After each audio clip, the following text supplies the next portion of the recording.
Hello students of class 9. So we are doing chapter number 2, physical feature of India. Still we have completed all the topics of Himalaya. हमने हिमालय के सारे topic किए थे.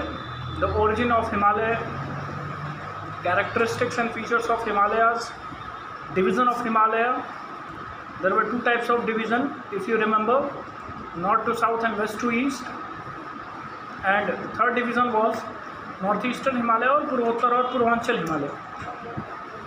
तो हिमालय के सारे वीडियोस मैंने आप लोगों को भेजे थे. And from now x recorder we are going to continue our new chapter, our new topic, that is northern plains. ठीक है, इस पूरे फिजियोग्राफिक डिवीज़न को 5 पार्ट्स में हमें पढ़ना है. One is Himalaya, second is northern plain, third one will be peninsula plateau, fourth will be island, fifth will be coastal areas and sixth will be the Indian desert. Actually 6 part में है, 5 नहीं 6 part में है. 6 parts में आपको पढ़ना है. So we have completed our first part and this is our second part which we are going to deal in. ठीक है, तो हम सेकंड पार्ट में भी क्या कर रहे हैं, डील कर रहे हैं. Northern plains. नॉर्दर्न प्लेन क्या होता है इसके बारे में पढ़ना है. पहले तो ज़रा सा इंडिया का नक्शा अपने माइंड में आप लोग जो है कि याद करें. ठीक है, और इंडिया का नक्शा याद करेंगे तो आप इंडिया का नक्शा याद करिएगा तो ऊपर आपको हिमालय दिखेगा और हिमालय के नीचे जितना आपको एरिया दिख रहा है कुछ दूर तक वो आपका नॉर्दर्न प्लेन्स का है. उस एरिया के नीचे पेनिनसुला प्लेट्यू और उसके नीचे आपको दिखेगा कोस्टल एरियाज. तो ये नॉर्थ टू साउथ का आपका क्लासिफिकेशन है. तो नॉर्दर्न प्लेन्स बेसिकली अगर हम बात करें तो जिसे हम उत्तर का मैदान कहते हैं, उत्तर भारत का मैदान, ये बहुत ही वाइड और ब्रॉड है. ठीक है, और ये 3 बड़ी रिवर सिस्टम से मिलके बना हुआ है. And the major 3 river systems are the Ganga system, the Indus system and the Brahmaputra system. ठीक है, 3 बड़े सिस्टम से मिलके बना हुआ है. अब ये जो रिवर्स आती हैं, ये reverse most of the reverse कहाँ से आपकी बहना शुरू करती हैं, हिमालय से. एक्चुअली रिवर्स के भी 2 क्लासिफिकेशंस हैं. ठीक है, मैंने पढ़ाया था हिमालय वाले वीडियो में ही ताकि आप एक कंसेप्ट रिलेट करके चलें. एक नदियाँ जो हिमालय से निकलती हैं और दूसरी जो आपकी कोस्टल एरियाज से निकलती हैं. ठीक है, तो ये जो हिमालय के क्षेत्र की नदियाँ हैं तो ये हिमालय से ही 3 बड़ी रिवर सिस्टम्स निकलती हैं. अच्छा, रिवर और रिवर सिस्टम्स में भी अंतर है.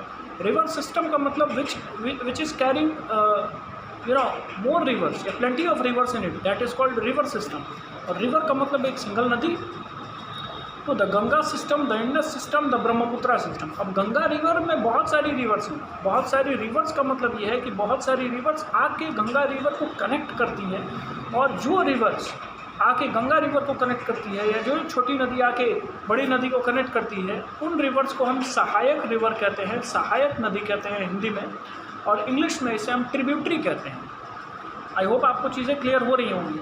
ठीक है, तो इसी हिमालय से 3 तरह की रिवर्स ऑरिजिनेट होती हैं, 3 तरह के रिवर सिस्टम्स ऑरिजिनेट होते हैं, the Ganga, the Indus, the Brahmaputra. और इन तीनों नदियों के सिस्टम से हमारा ये उत्तर का मैदान बना हुआ है. अब जैसे गंगा रिवर भारत के उत्तराखंड से निकलती है, बाकी दोनों रिवर इंडस और ब्रह्मपुत्र भारत से इनका ओरिजिन नहीं है. अब तुम देखो पढ़ रहे हो the Indus, the Ganga, the Brahmaputra, तो 70-80% बच्चों को तो क्लियर ही हो जाता है. लेकिन अभी भी 20%, 30% बच्चे ऐसे बैठे होते हैं. जब मैं ओरिजिन पूछता हूँ क्लास में या आपसे कोई टीचर पूछेगा, आपके पेरेंट्स पूछेंगे, कोई भी पूछेगा, तो आपके दिमाग में ये ना रहे कि नहीं जो है कि इंडिया से ही ओरिजिन है क्योंकि सर पढ़ा रहे हैं तो इंडिया के ही बारे में पढ़ा रहे हैं तो इंडिया की ही रिवर्स. ऐसा नहीं है. इंडस रिवर और ब्रह्मपुत्र रिवर, ये दोनों की दोनों रिवर आपकी तिब्बतियन क्षेत्र की है, तिब्बतियन प्लेट्यू से निकलती है. और तिब्बत में आपकी एक जगह है और वहाँ से ये रिवर्स क्या करती हैं, आपकी ओरिजिनेट होती हैं. और वो जो जगह है वो है मानसरोवर लेक. ठीक है, उस मानसरोवर से आपकी मानसरोवर के वेस्टर्न मार्जिन से इंडस रिवर निकलती है. ठीक है, वो भारत के पश्चिम की ओर फ्लो करेगी और उसी क्या कह रहा हूँ मैं, मानसरोवर लेक के ही ईस्टर्न साइड से ब्रह्मपुत्र रिवर निकलती है और फिर वो यू टर्न लेके इंडिया में प्रवेश करती है. तो ये जो हमारा नॉर्थ ईस्टर्न वाला हिस्सा है ये आपका क्या है, जो है कि बना हुआ है ब्रह्मपुत्रा प्लेन से, बीच वाला क्षेत्र है ये बना हुआ है आपका किससे, गंगा रिवर से, और वेस्ट वाला पार्ट आपका है ये बना हुआ है इंडस रिवर से। Okay, now we shall continue our lecture. जैसे बुक में दिया मैं तुम्हें बताते चलता हूँ।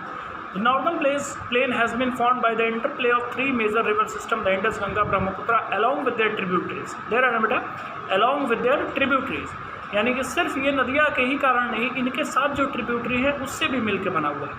अच्छा, फॉर्मेशन कैसे होगा?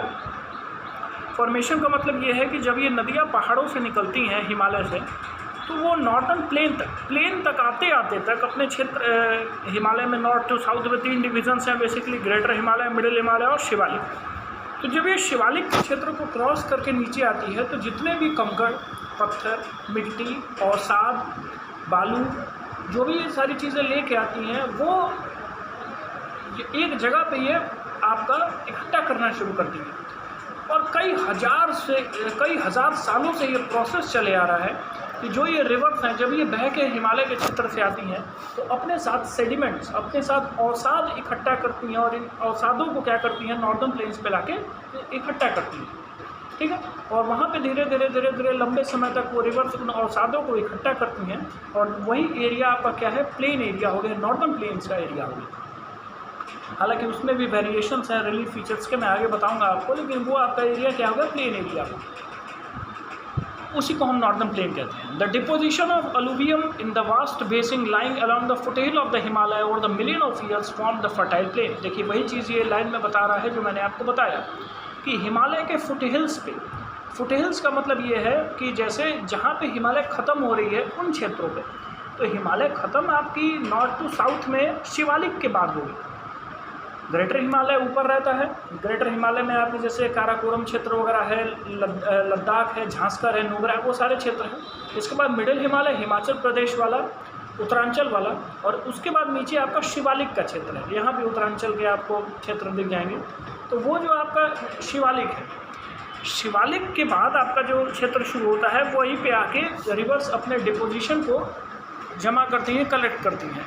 मिलियन ऑफ ईयर से ये प्रोसेस होते आ रहा है। और वास्ट बेसिन, जैसे जब वो रिवर्स आके, रिवर्स कहते हैं कि रिवर्स गतिशील होती हैं, ऐसा नहीं है कि एक ही जगह पे वो ला के डिपोजिट करेंगी। रिवर्स आगे जाते अपने लोअर कोर्स पे क्या करती है, बहुत सारा सेडिमेंट्स इकट्ठा करती जाएगी, और सेडिमेंट्स की वजह से क्या है कि वहाँ पे देखेंगे तो वास्ट एरिया पे क्या है, धीरे धीरे अवसाद या मिट्टी या बालू जो है कि इकट्ठा होते जाते हैं। इस वजह से आपका नॉर्दर्न प्लेन का निर्माण हुआ।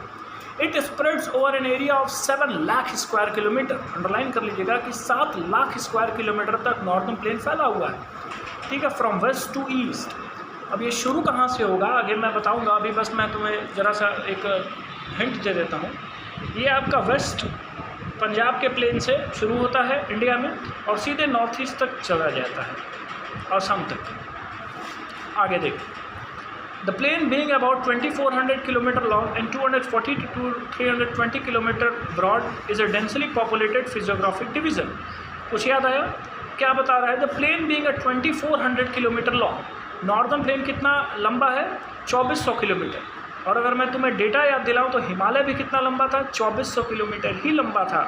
तो it is a coincidence that Himalaya and northern plains both are spread over 2400 km in India। It is long and 240 to 320 kilometre broad. 2400 kilometre इसकी लेंथ है, लंबाई है, मतलब पंजाब से शुरू होते हुए सीधे नॉर्थ ईस्टर्न तक चला जाएगा तो 2400 किलोमीटर हुआ।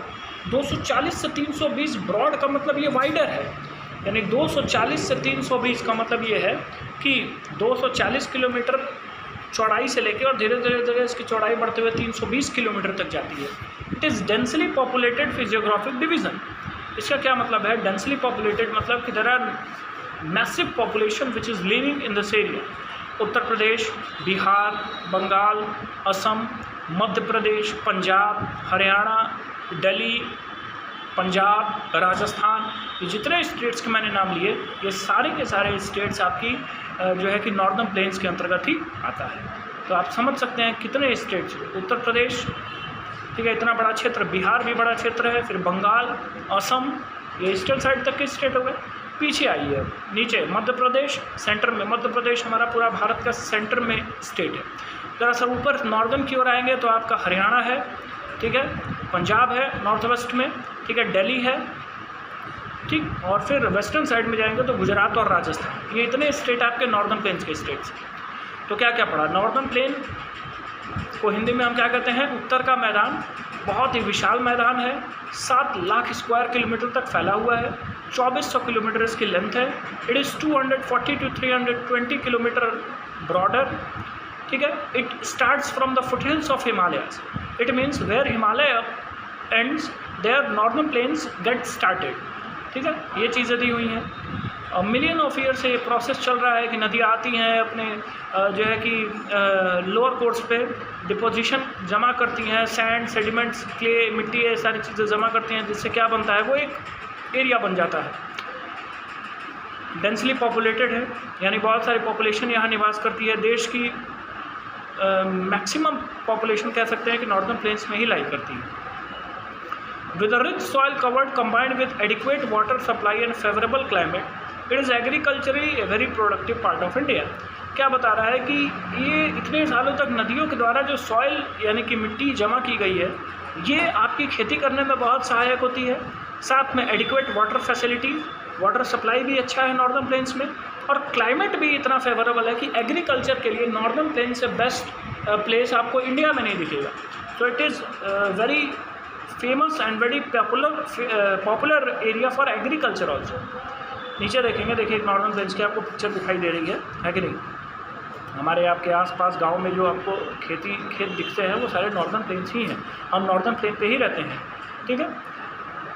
कुछ बच्चों को तो क्या है ना कि चीज़ें थोड़ी सी क्लियर नहीं हो पाती हैं, तो उसमें घबराना नहीं है। एक टीचर का काम या जो पढ़ाता है उसका काम ये होता है कि बच्चे की उस अवस्था में जाकर उसको समझाने का प्रयास करें। क्योंकि मुझे पता है कि जब मैं भी कभी कभी पढ़ा करता था तो टीचर्स पढ़ा के तो चले जाते थे, लेकिन चीज़ें कभी कभी क्लियर नहीं होती थी। और 9th-10th का बच्चा, 8th का बच्चा, इतना सारे बच्चों में ऐसा गुण नहीं होता है कि वो उठ के अपना क्वेश्चन कर सकें।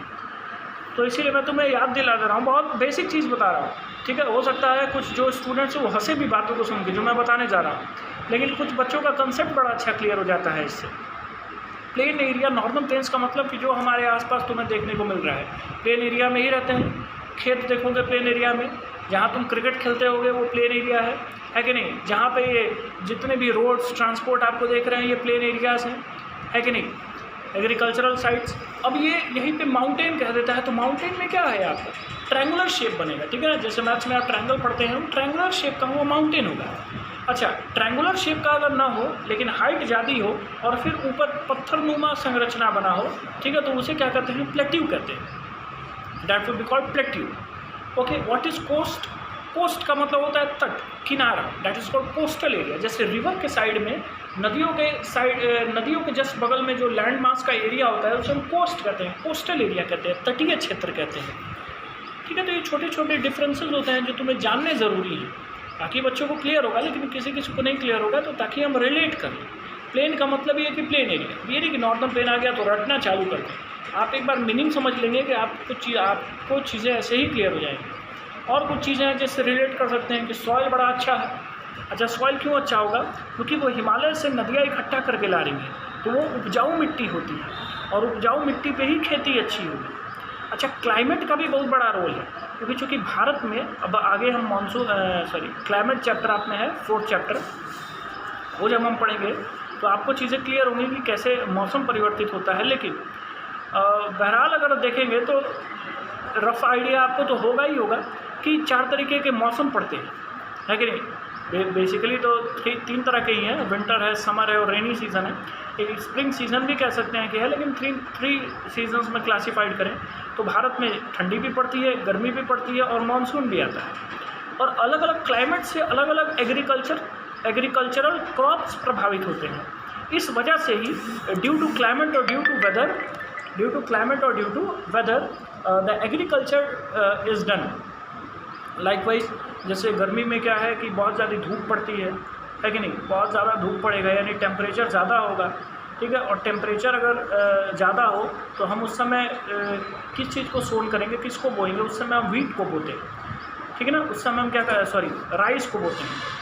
उस समय हम क्या करते हैं? राइस को बोते हैं। ठीक है। और जैसे ही जब ठंडी का सीज़न आता है, ठीक है, तो ठंडी के सीज़न में हम क्या करते हैं, वीट को बोते हैं। वीट को हम क्या करते हैं, बोते हैं। और वीट को बोएंगे आपका वही अक्टूबर नवंबर के पीरियड में, और उसे हम आपका जो है कि वीट के क्रॉप को हम क्या कर देते हैं, हार्वेस्ट करते हैं। कब? तो मार्च अप्रैल के महीने में या फरवरी मार्च तक हम उसको हार्वेस्ट कर लेते हैं वीट को। वहीं राइस की बात करें तो इसे हम गर्मियों के दिन में देखते हैं, क्यों कहते हैं, क्योंकि टेम्परेचर भी ज़्यादा चाहिए राइस को और रेनफॉल भी ज़्यादा चाहिए, पानी भी ज़्यादा चाहिए। तो इसीलिए उस समय करते हैं कि रेनफॉल भी मिलती है और गर्मी भी रहती है, तो राइस के लिए वो एप्रोप्रिएट समय है। ये कुछ छोटी छोटी चीज़ें हैं जो आगे समझते रहेंगे, तो समझना है इसे, किसी तरह से कुछ रटना नहीं है। आगे देखो पेज नंबर 12 मैं एनसीईआरटी की ही लाइन्स पढ़ रहा हूँ, आप बुक मिलाते रहिए। The reverse coming from northern mountains are involved in depositional work in the lower course due to gentle slope. The velocity of river decreases with result in formation of riverine island. Very important. What is riverine island? एक अच्छा question बनाया। देखो क्या बोल रहा है कि northern plains में जो रिवर्स आती हैं, कहाँ से आएंगी, हिमालय से आएंगी, मैंने बताया ऊपर से। तो क्या करती हैं, अपने लोअर कोर्स में एक जेंटल स्लोप बना के आती हैं। लोअर कोर्स का क्या मतलब हुआ कि निचले मैदान पे एक जेंटल स्लोप, एक स्लोप बना के आती हैं, ठीक है, स्लोप बना के आएंगी नदियाँ ऐसे, और वेलोसिटी जो रिवर की है वो डिक्रीज़ करती है। रिवर की वेलोसिटी डिक्रीज़ करने का ये मतलब है कि जब पहाड़ों से नदियाँ निकलती हैं तो बहुत चंचल तरीके से निकलती हैं, तेज़ी से रिवर्स निकलती हैं, यंग नदियाँ होती हैं।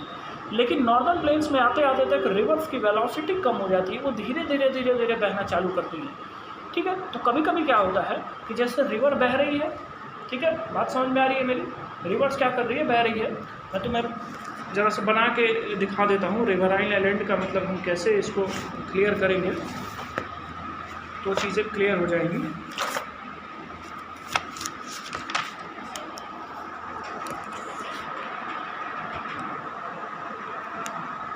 ये हमारा इंडिया है,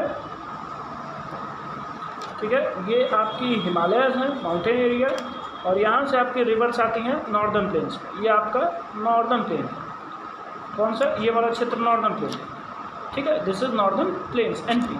लेकिन जब ये कभी कभी रिवर्स आती हैं, ठीक है, तो ये रिवर्स क्या करती हैं कि इस वाले क्षेत्र पे फिर से मैं तुम्हें साफ बता दे रहा हूँ, इस वाले क्षेत्र पे क्या करती हैं आके कि इनकी वेलोसिटी कम हो जाती है, धीरे धीरे बहना चालू करती हैं, ठीक है। धीरे धीरे बहना चालू करते हुए कभी कभी क्या होता है कि कोई सैंड या कुछ जो है कि सॉइल का पर्टिकुलर इसी में रह जाता है। ये देखिए जो मैं आपको गैप बना रहा हूँ, ये क्या है, एक सॉइल है या कुछ ऐसा क्षेत्र बन जाता है, छोटा सा, बहुत छोटा भी नहीं और बहुत ज़्यादा बड़ा भी नहीं, ठीक है, आइलैंड जैसा कह सकते हैं कि इतना क्षेत्र बन जाता है जो सैंड का है।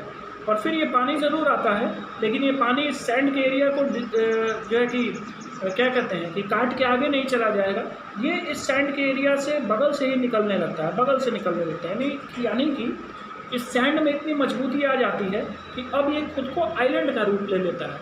तो रिवर्स बह रही है, इसको काट के आगे भी रिवर्स बह देंगी, लेकिन बीच में कभी कभी ये क्या है, सैंड का डिपोजिशन चारों ओर एरिया में हो जाता है, और वैसे आकृति को हम क्या कहते हैं, रिवराइन आइलैंड कहेंगे, ठीक है। अब देखिए यहाँ पे दिया है, do you know Majuli in Brahmaputra river is the largest riverine inhabited riverine island in the world. पूरी दुनिया में माजुली आइलैंड सबसे बड़ा आइलैंड है जो ब्रह्मपुत्रा रिवर बनाती है भारत में, और कहाँ पे, असम में। एक तुम्हें अच्छा नॉलेज भी यहाँ से मिला है। रिवराइन आइलैंड क्या है, वो आइलैंड है जो रिवर्स बहती है, और बहती हुई रिवर में आपकी सैंड की आकृति कुछ जमा हो जाती है, स्टेबल हो जाती है, ठीक है। तो वो रिवराइन आइलैंड हमारी है। दुनिया में सबसे बड़ा रिवराइन आइलैंड कौन सा है, माजुली आइलैंड है, जो ब्रह्मपुत्रा रिवर बनाती है। इंडिया के असम स्टेट में ये है, ठीक है। तो चलिए यहाँ तक हमने पढ़ा है, एक बेसिक इंट्रोडक्शन लेक्चर हमने नॉर्दर्न प्लेन्स का लिया है। कल ये नॉर्दर्न प्लेन के टॉपिक को हम ख़त्म कर देंगे, तब तक आप रिवाइज करें चीज़ों को, ठीक है। चलिए कल मिलते हैं आपसे।